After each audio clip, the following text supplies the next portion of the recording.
नमस्कार मंडळी, मी सूरज खरटमल रत्न मराठी मीडियावर तुम्हा सगळ्यांचं पुन्हा एकदा स्वागत करतो. आणि ज्यांच्या आवाजाने जवळपास महाराष्ट्राला घायाळ करून ठेवलेले आणि महाराष्ट्र क्रश झाले तुमच्या आवाजाचा, अशी प्राजक्ता शुक्रे माझ्यासोबत आहे. मराठी सीझन आपला 6वा सीझन सुरू आहे बिग बॉसचा आणि त्याच्यामधून तुझी एक्झिट झालेली आहे.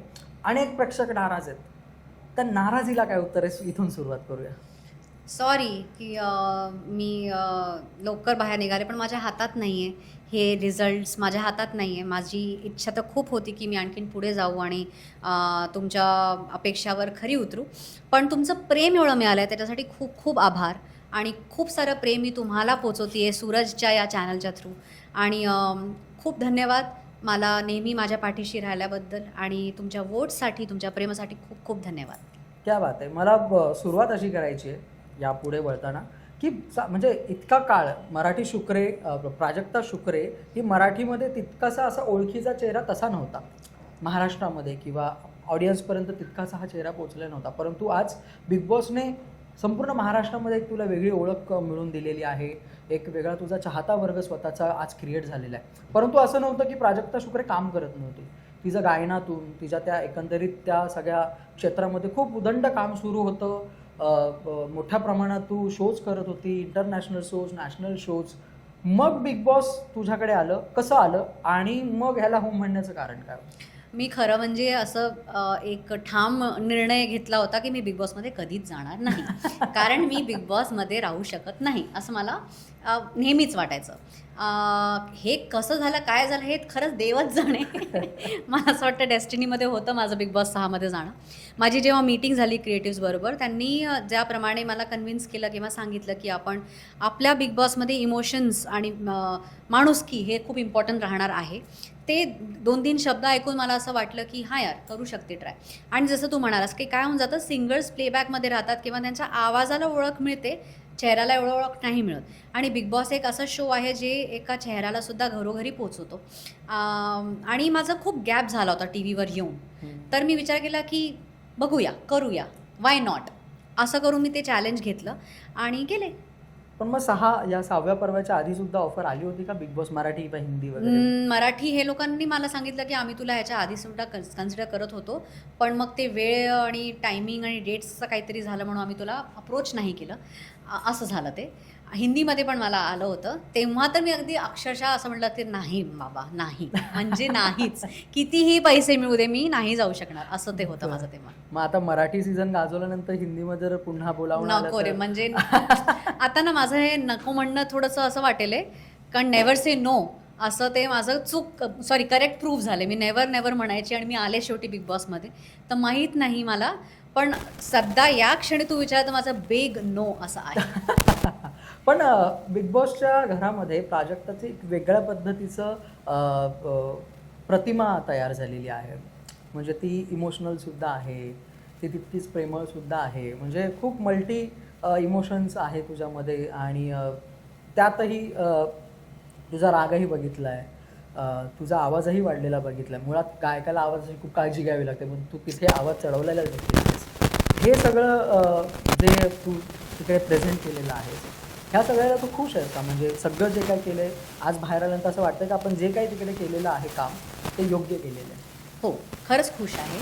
आणि मी जाण्याच्या आधी ना स्वतःलाही आणि माझ्या फ्रेंड्सलाही किंवा ज्यांच्यावर इंटरव्ह्यू केले त्यांनाही सांगितलं होतं की तुम्ही मला माहिती आहे कसं बघाल त्या घरात, की तुमच्या घरातली एखादी व्यक्ती त्या घरात जाईल तर कशी राहील, कशी वागेल, तशी मी राहणार आहे आणि मी तशीच राहील त्या घरात.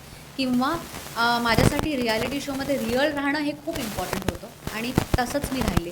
माझे रिॲक्शन्स असो, माझं बोलणं असो, किंवा मला राग एक्सप्रेस करता नाही यायचं, टू बी व्हेरी ऑनेस्ट. त्या बिग बॉसच्या शोनी मला शिकवलं आहे की राग एक्सप्रेस करणं पण कसं केलं पाहिजे आणि किती गरजेचं आहे, ते मी तिकडे केलं. आणि गोड बोलण्यासाठी मला नावं ठेवली जातात, ह्याच्यावर मला हसू येतं की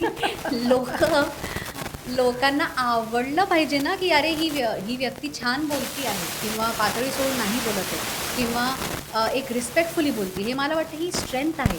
त्या किऑसमध्ये, त्या अशा माहोलमध्ये पण आपलं आपा न खोना, जे आपण म्हणतो की आपण आपा मत खो, ते मी ठेवलं. आणि असं काहीही बोलले नाही आहे की त्या घरातलं बाहेर निघून जेव्हा माझ्याबद्दल विचार करते तर त्यांना वाईट वाटेल.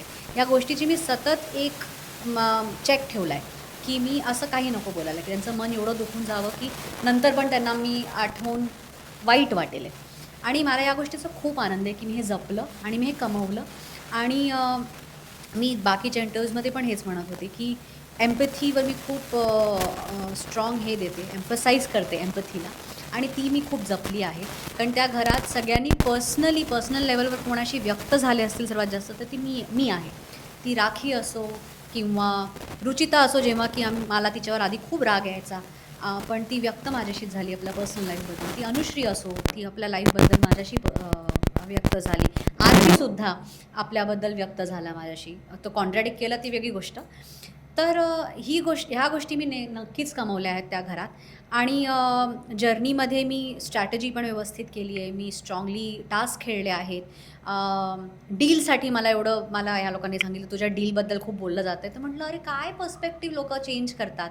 हा गेमच डील्सचा आहे, हा गेमच स्ट्रॅटेजीजचा आहे, हा गेमच आहे की तुम्ही कुणाशी अलायन्स करताय आणि ते मी केलं तर चूक कसं होऊन जातं हे मला कळत नाही. आणि जी लोक सारखं म्हणतात की ही इंडिव्हिज्युअल खेळत नाही. अरे तर तुम्ही खेळताय का इंडिव्हिज्युअल?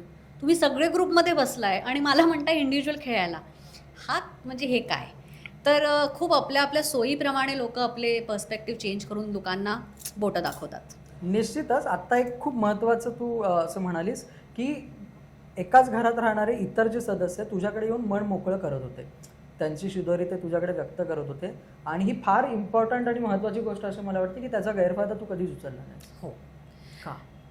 कारण मी तशी व्यक्तीच नाही आहे. म्हणजे आत्ताही मी तुला सांगणार नाही की काय काय गोष्टी त्यांनी सांगितल्या, किंवा तन्वीने सुद्धा तन्वीच्या 2-3 गोष्टी अशा घडल्या ज्याच्यावर एखादी दुसरी व्यक्ती असती तर तिला पॉईंट आऊट केलं असतं किंवा तिला कमी दाखवलं असतं. पण मी ती गर्ल मधली काही एक गोष्ट होती आणि मी तिचा तो मान ठेवला की ह्या गोष्टी नको बाहेर आणायला. मी तिला 1 on 1 जाऊन सांगितलं, ऐक ना, असं असं आहे, असं असं बोललं गेलं आहे, तू याला ठीक कर. कारण मी बिगर पिक्चर नेहमी बघते. तो गेम शोच सगळं आहे असं माझा कधीच ॲटिट्यूड नाही राहिला आहे. ती एक मुलगी आहे किंवा तो एक मुलगा आहे, त्यांचं ते एक खूप सिक्रेट आहे जे मला ते सांगतायत. आणि का सांगितलं गेलं आहे? कारण ते माझ्यावर विश्वास ठेवतात, ते मला जपलं पाहिजे. फक्त गेमसाठी ते यूज करणं मला पटत नाही. निश्चितच. मला एक आवर्जून असाही प्रश्न विचारायचा आहे की वारंवार तू घरामध्ये असं म्हटलेली आहेस की तू फार तत्वनिष्ठ आहे तुझ्या तत्वांना घेऊन. सुरुवातीचा तुझा जर गेम पाहिला तर तू इंडिव्हिज्युअल दिसत होतीस, त्याच्यानंतर तुमचं एक अलायन्स बनत होतं, मग एक टोळी आधी तयार झाली आणि नंतर टोळीच्या बाबतीतचं तुमचं एकंदरीत जे मत आहे ते आता जगजाहीर आहे, ते सगळ्यांना माहितीच होतं. नंतर जसा गेम पुढे होत गेला, नंतर प्राजक्ता टोळीमध्ये इन्व्हॉल्व्ह होत गेली, टोळीमध्ये मग सामीलही झाली, असंही आपण पाहिलेलं आहे. मग प्राजक्ताचे तत्व तेव्हा काय झालं होतं? तेव्हा नेमकं तुझा गेम प्लॅन काय होता डोक्यामध्ये? त्याचं एक्सप्लेनेशनची अपेक्षित. करेक्ट. तर जेव्हा माझी लोकं सगळी आऊट होत गेली त्याच्यानंतर या घरात अलायन्सची गरज खूप पडतेच. कारण तुम्हाला नंबर गेम ठेवावा लागतो, ॲटलिस्ट सिंगल डिजिटपर्यंत जेव्हा कॉम्पिटिशन येते तोपर्यंत. कारण टास्क होतात, वोटिंग होते, तुम्ही कॅल्क्युलेशन्स करता, त्याच्यासाठी तुम्हाला तुमच्याजवळ नंबर गेम हवा असतो. आता 2च ग्रुप होते तेव्हा, टोळी आणि तुमचा काटामध्ये आरबी नेहमीच कॉन्ट्रडिक्टिंग बिहेवियर वर्सेस त्याचे ॲक्शन्स खूप कॉन्ट्रडिक्टिंग राहिले. दीपालीताईसुद्धा, मी तर खूप प्रयत्न केला तिच्याशी आपला रॅपो बनवून ठेवण्याचा, आणि जेही माझ्या कानावर तिच्याबद्दल पडायचं मी तिला तोंडावर जाऊन सांगायची किंवा विचारायची की असं आहे का, पण तिने ते केलं नाही. तिचं ते गेम चेंज झालं ग्रुपसाठी. तन्वी तर नेहमीच माझ्या अगेन्स्टच गेली आहे. तर तिकडे असं एक वाईब होतं की नाही यार, नाही जमत आहे. वर्सेस विशालनी मला आजपर्यंत नॉमिनेट केलं नाही. विशालनी मला सपोर्टच केलं आहे टास्कमध्ये सुद्धा. विशाल जे चूक पण म्हणायचं, मला तोंडावर येऊन सांगायचं की मला तुझं हे आवडलं नाही. तर मला अशा लोकांशी डील करणं जास्त सोपं वाटतं जे तोंडावर आहेत. वाईट तर वाईट, छान तर छान. करेक्ट. त्यांना काही वाईट पण वाटतात, ते सांगतायत ना, मला कळेल तरी त्यांच्या मनात काय आहे. जे मनात काही आणि करतात काही, त्यांच्याबरोबर मला कसं कळणार की काय करणार आहे नेमकी. म्हणून माझं सिलेक्शन तिकडे झालं, टोळीच्या बरोबर अलायन्स करण्याचं झालं. आणि त्यात तेव्हा फक्त रुचिता, अनुश्री आणि विशाल हे राहिले होते, किंवा सागर पण येऊन जाऊन सागरदादा पण माझ्याबरोबरच होते, किंवा इव्हन रोशनदादा असताना सुद्धा माझा टोळीशी अलायन्स होता. तो रोशनदादा खूपच साधा मनाचा आणि माझं कनेक्ट झालं होतं त्याच्याशी एका भावासारखं. रुचिताचं मी डायनॅमिकली चेंज बघितला स्वभावात. ती चुका करत होती, खूप ओरडाआरडी करत होती, चुकीचं बोललेही गेले तिच्याशी. पण तिच्यावर पण मी एवढं विश्वास ठेवू शकत होते की हे जे बोलेल ते तोंडावर बोलेल, की पाठीमागे जाऊन काय आणखीन बोलणार नाही. आणि अशी व्यक्तींशी डील करणं मला सोपं पडतं. आणि तिच्यात मी जेव्हा तिला चुका सांगायची ना, तिच्यात ते ॲक्सेप्टन्स लेवल होतं, की "हो ताई, तू बरोबर म्हणते, ठीक आहे, मी हे नीट करते. ठीक आहे, मी यात बदलाव आणते." आणि ती बदलाव ती आणत होती. मला तिच्या जर्नीमध्ये ते दिसत होतं. तर त्या कॅल्क्युलेशननी मी टोळीशी एक अलायन्स केला होता.